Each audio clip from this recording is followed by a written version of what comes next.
السلام علیکم۔ آج ہم اصول تجارت کے بارے میں جو ہے وہ پڑھیں گے کہ اصول تجارت کیا ہے۔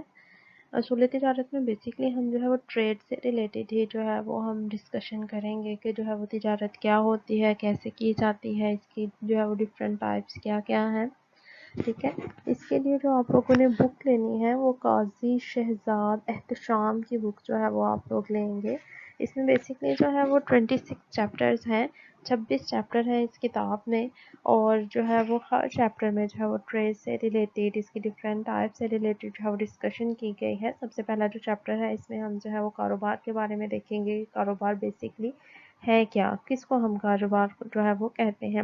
سیکنڈ چیپٹر میں ہم جو ہے وہ کامرس کا مفہوم دیکھیں گے، اس کی وسعت دیکھیں گے، ٹھیک ہے۔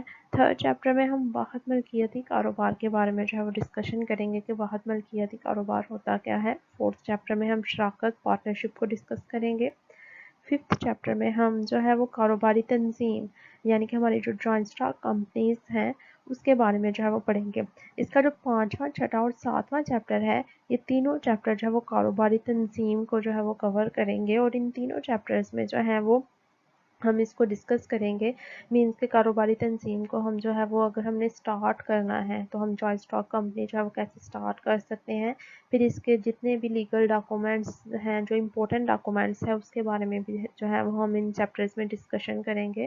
اور جو ہے وہ جو 7واں چیپٹر ہے اس میں ہم یہ بتائیں گے کہ اگر ہم نے کاروباری تنظیم کو جو ہے وہ وائنڈ آف کرنا ہے، ہم نے اس کو جو ہے وہ ختم کرنا ہے، تو کن کن مراحل سے گزر کر ہم اس تنظیم کو جو ہے وہ ختم کر سکتے ہیں۔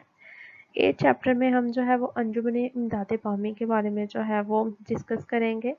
9 چیپٹر میں ہم ملکی تجارت کو جو ہے وہ پڑھیں گے کہ ملکی تجارت کیا ہوتی ہے اور اس کی کتنی جو ہے وہ ٹائپس ہیں۔ بیسکلی اس کی 2 ٹائپس ہوتی ہیں، تھوک فروش اور پرچون فروش، اور انہی دونوں ٹائپس کو مزید آگے جو ہے وہ 2 chapter number 10 and chapter number 11 میں جو ہے وہ ڈیٹیل میں ان کے بارے میں جو ہے وہ بتایا گیا ہے۔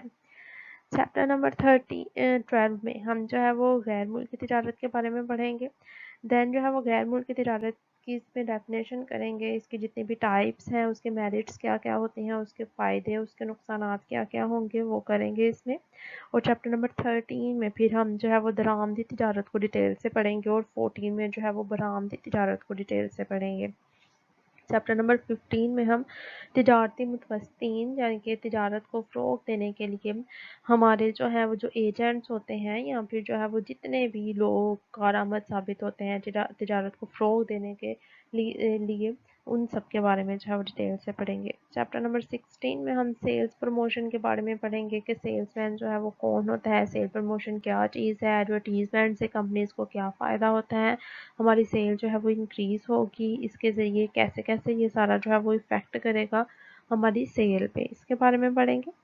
چیپٹر نمبر 17 میں ہم جو ہے وہ کاروباری سرمایہ کاری کہ جو ہم بزنس جو ہے وہ رن کر رہے ہیں اس کے لیے ہمیں سرمایہ کی ضرورت ہوتی ہے، تو کاروباری سرمایہ جو ہے وہ ہم کتنے طریقوں سے کلیکٹ کر سکتے ہیں، کن کن لوگوں سے کلیکٹ کر سکتے ہیں، اس سب کے بارے میں ڈیٹیل جانیں گے۔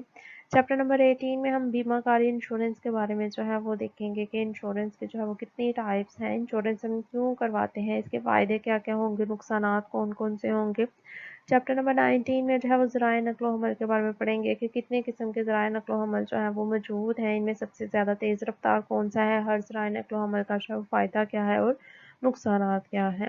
چیپٹر نمبر 10 میں ہم جو ہے وہ ذخیرہ کاری کے بارے میں پڑھیں گے، کیونکہ ہم جب بزنس کرتے ہیں تو مال جو ہے ہم گوداموں وغیرہ میں جو ہے وہ سٹور بھی کر کے رکھتے ہیں، تو ذخیرہ کاری جو ہے ہم کیسے کر سکتے ہیں، گوداموں کی کتنی جو ہے وہ مختلف اقسام ہیں، اور جو ہے وہ ہم کیسے کیسے چیزیں سٹور کر سکتے ہیں، اس سب کے بارے میں دیکھیں گے۔ نیکسٹ ہے چیپٹر نمبر 21، اس میں ہم جو ہے وہ ایوان صنعت و تجارت کے بارے میں جو ہے وہ ڈیٹیل میں پڑھیں گے۔ چیپٹر نمبر 22 میں ہم دیکھیں گے جو ہے وہ دفتر کیا ہے جی، دفتری تنظیم کیا ہوتی ہے۔ چیپٹر نمبر 23 میں ہم دفتری مشینوں کے بارے میں ڈیٹیل سے جانیں گے کہ جو ہمارے آفیسز ہوتے ہیں ان میں جو ڈفرینٹ ٹائپ کی مشینز ہم استعمال کرتے ہیں وہ جو ہے وہ ان کے بارے میں ڈیٹیل ڈسکشن کریں گے۔ چیپٹر نمبر 24 میں ہم مسئلہ بندی کے بارے میں جو ہے وہ پڑھیں گے۔ چیپٹر نمبر 25 اور 26 میں جو ہے ہم دفتری خط و کتابت کے بارے میں جو ہے وہ جانیں گے کہ اگر ہم نے جو ہے وہ کاروباری خطوط لکھنے ہیں تو وہ ہم کیسے لکھیں گے، کیا کیا ان کا جو ہے وہ پروسیجر ہے، اور جو ہے وہ چیپٹر نمبر 26 جو ہمارا لاسٹ چیپٹر ہوگا اس میں ہم سرکاری خطوط جو ہے وہ کیسے لکھیں گے، یہ سب جو ہے وہ پڑھیں گے۔ تو